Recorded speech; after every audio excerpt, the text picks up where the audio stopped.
Lesson 3.7, determining a sequence of rigid motion. So in this situation, sometimes we could have a figure that is being applied in more than one type of transformation occurring to it, which would allow for that image to then land on this sequential image from there. So sometimes it could be a single transformation, but it can be a series of transformations, which we would refer to as a sequence. So in this first question, triangle ABC is congruent to A prime, B prime, C prime. So we know that these are two equal triangles, and they want to know how do we map, in this case, triangle ABC onto A prime, B prime, C prime. So if we isolate our thoughts here and we look at triangle ABC here, right? The question is, how could we get this onto A prime, B prime, C prime? So in this situation, multiple answers are true. But since we're dealing with A prime, B prime, C prime, we're basically being told here that a single transformation is occurring. So since a single transformation is occurring, I would say that the best solution here would be a rotation. If we were to rotate about, and in this case, C or C prime, same point, if we were to rotate that, we could get this triangle to land, and if we think about it here, if I rotate it around, right, like so, again, all occurring at C, it would then land like that, and we would have a rotation, right? So of that piece. So here we go. Get that back to where it was. So that's that. Yeah. So we need to be able to describe that process. All right. And that's where the trick comes in, because the wording and the vocab needs to be very specific. So in this case, we have triangle ABC, and we just said is rotated. And you have to say in two things. First, for a rotation, we need to know how it is being rotated. So it's about, in this case, point, again, C or C prime would be fine here. And we have to say how much. Now, if we know an exact degree, we can say that. So we can say, whatever degree it was. If it was, 90, 120, 300 degrees, whatever it is. If we knew the exact amount of degree, we could state the degree and whether we go clockwise or counterclockwise. We don't know that here in this case. In certain cases, we are not told, at least in our question. But we do know that AC and CA are a line, so that means we can infer that this rotation here of A to A prime, or we can also have, let's say, B to B prime, also a line, right? C and C prime are already on top of each other, so that's not moving. Both of those things have been rotated along lines, so if it's rotated along a line, that's 180 degrees. So I can simply say that ABC is rotated about point C, 180 degrees. Again, in this case, clockwise or counterclockwise won't matter. Based on my picture, the way I drew the arrow, I'm going to say clockwise. To form triangle A prime, B prime, C prime. Okay. Now, again, like I said, that's because in this case, we know that it's 180 degrees, definitely because of the fact that we have a line, and all lines are 180 degrees. We may not always know that. So if we don't know that, we don't know this precise degree, we have an alternate way that we could reference this actual rotation. And that is to do a mapping. So a mapping, let me highlight one of the sides here. So if we have a mapping, let's say we pick a side. I'm going to say AB here. So if I say AB, if and when we rotate this, AB would map to A prime, B prime, right?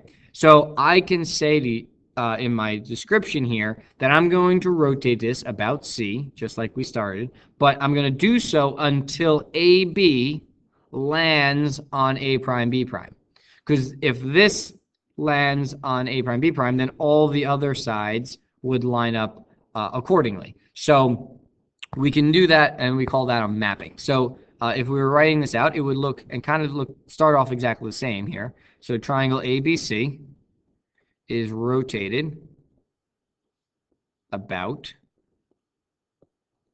point C such that, and now here's the mapping, AB maps to A prime, B prime. To form triangle A prime, B prime, C prime. Don't forget my line. All right, so that would be an alternate way of doing it. Honestly, the mapping version here, in this case, this information here, right, the mapping, is, in my opinion, a lot more useful because a lot of times we don't know what this degree is going to be. And if I don't know what the degree is, like we did here, then I'm going to have to do the mapping. So the mapping is kind of like, a foolproof way of being able to describe the rotation. But if we do know the degree, then this makes our lives a lot easier, and we can just simply put what the number and the direction is. All right. When we're doing the mapping, we don't have to tell the direction because you're literally just telling it to turn until you tell it to stop. So we could put clockwise or counterclockwise. There's always definitely, sometimes helpful to go one way shorter than the other, but in the description, it wouldn't matter. Okay. So take the opportunity to pause the video, try and make sure you understand how this process goes through and how to formally write this out as a description. All right. In this next example, we have here a series of different triangles. In this case, they're telling me, though, that these triangles here are isosceles right triangles. So we know everybody, in this case, they're all congruent, each one of these, but their orientation is different, but all the size and the shape of these objects are all the same. So in this case, actually, let me stick with the highlighter here.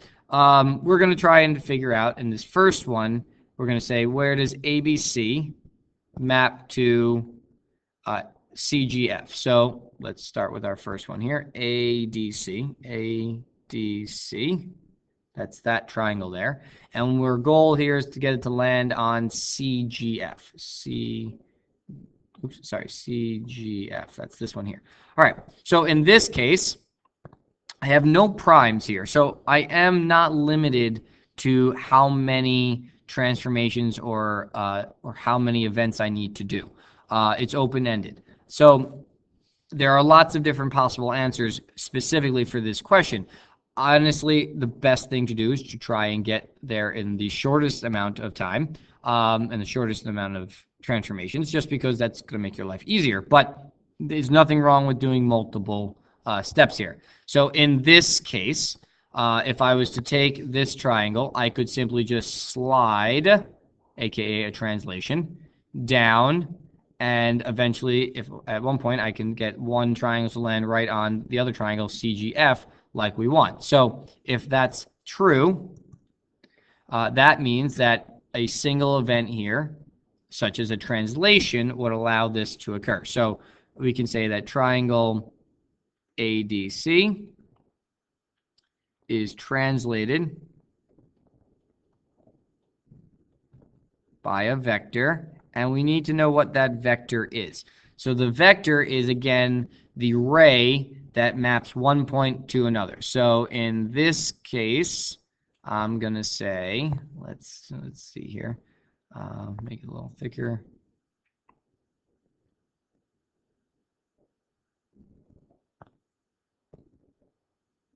And let's make it easier to see here, so I'll do it in red. So pick two corresponding points. I can do A to C. I could have done D to G, C to F. Doesn't matter, whichever one you want. I'm going to do D to G. That's just because I want to. Doesn't matter. Any one of them would have been fine. So I'm going to do triangle ADC is translated by a vector of, and then we're going to say DG. Now, it's very important the arrow that you put on top of that has to go from D over G, all right, because that indicates the direction. It's the green triangle is mapping onto the blue triangle, so it goes from D to G. So that's important, has to be like that, all right? And then that will form triangle, in this case, CGF, all right? So like I said, that gets us there in a single translation. It wasn't the only choice. I have other options. I could have done other things. I could have said, well, I could, let's see, I could have reflected this, right? If I reflected this, let's see, reflect over AC, it would have gotten me there, right? Then I could have slid and translated it to here.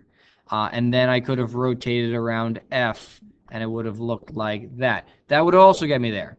But that's, in that case, it was a reflection, a translation, and a rotation. It was three different transformations that would occur to get me to where I want to be. A single, translation was more than enough and an easier process. So that's why we would go with that. But if you were to do the other ones, it would be fine as long as you properly describe them. That's the important part. If you don't describe them properly, then it's a problem. Okay. So this second one, let's see here. We got triangle ADC again, so the green triangle again, and we're going to JIH. Let me do a different color, since so let's do it in purple here. JIH. So that triangle there. So we got to get this triangle onto this triangle. So again, multiple options, depending on what you want to do. It doesn't matter, but we, go from there. Personally, I like to do translations first whenever possible. I like to get corresponding points to be touching whenever I can. Just makes my life easier, and ultimately I find that to be a quicker process overall. Doesn't have to be a translation first. I just like to try and get my corresponding points and or sides touching as quickly as possible. So in my opinion, I would take this and I would slide all the way over to here so that C is touching H here. All right, because those would be corresponding points. So, and I know that because C is the end of this and H is the end, so those are corresponding points. So I also know that based on the letter and the order that they're written. So I'm going to decide to do this first. So I'm going to say we're going to do triangle ADC is translated by a vector of, and now in this case, right, my vector now changes. I went from A all the way to F, right? Or you could say C to H or D to K, doesn't matter, right? I'm going to do A to F in this case, just to be different. So we're going to do a vector of A to H, A to F. Again, arrow pointing over the F because that's where it's going to. And then I got to take this and I have to take my green triangle, and now I'm going to have to rotate this, right? In this case, 180 degrees around H, and that would make me land on the purple triangle that we started with. So I now can say we're going to take this triangle, we're going to translate it by a vector of AF, then we're going to rotate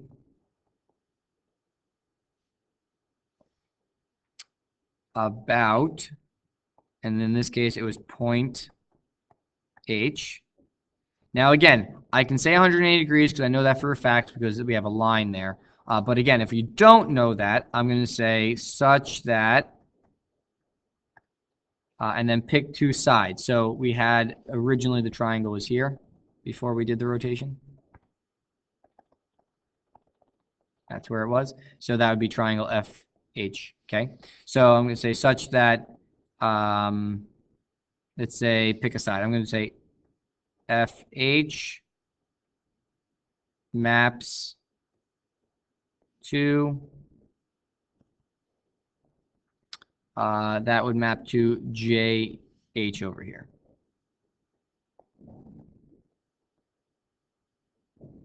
And that would form triangle JIH. All right. So again, not the only way of doing that. I've got a lot of different options here. All right. But that to me is one of the easier ways of doing it. Oops. Let's move that back here. All right. So I'll leave it there. That's fine. But not the only way. There's multiple ways that you can answer that question. All right, last one here. We want to get CEF to JKH. I'm just going to erase all this right now so that we could don't get confusing with all the things that we've done so far. So get rid of this as well. So let's start fresh here. So we've got CEF, and we want to get that to be on JKH here. All right, so again, multiple options. In this situation, I'm not going to do, well, I don't know. Like I said, we got multiple options here. Personally, looking at this, I would say my first thing would be to translate to here, right? And then reflect this so that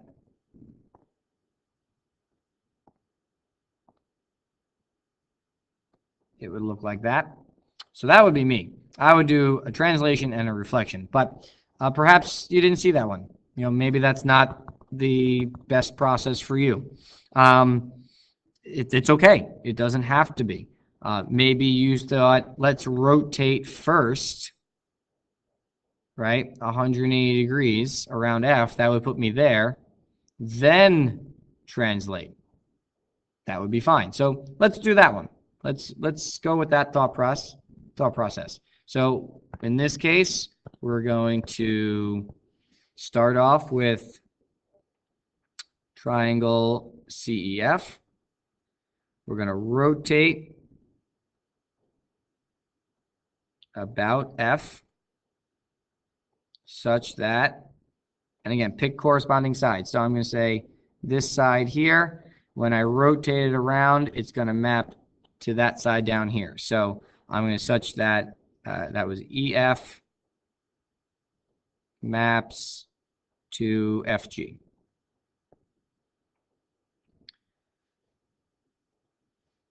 And then that's followed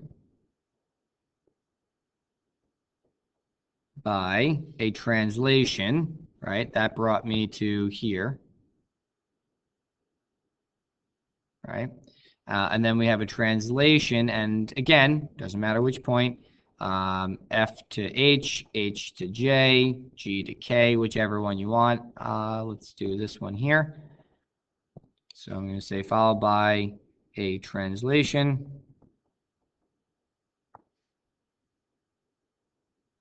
by a vector of, and in this case, we said HJ. Again, H going to J to form triangle JKH. All right. So again, multiple options. Take this opportunity to pause the video and try this on your own. And again, multiple sequences can occur, so don't be discouraged if you don't have the exact ones I have. In fact, I implore you to try alternate versions to make sure you understand it.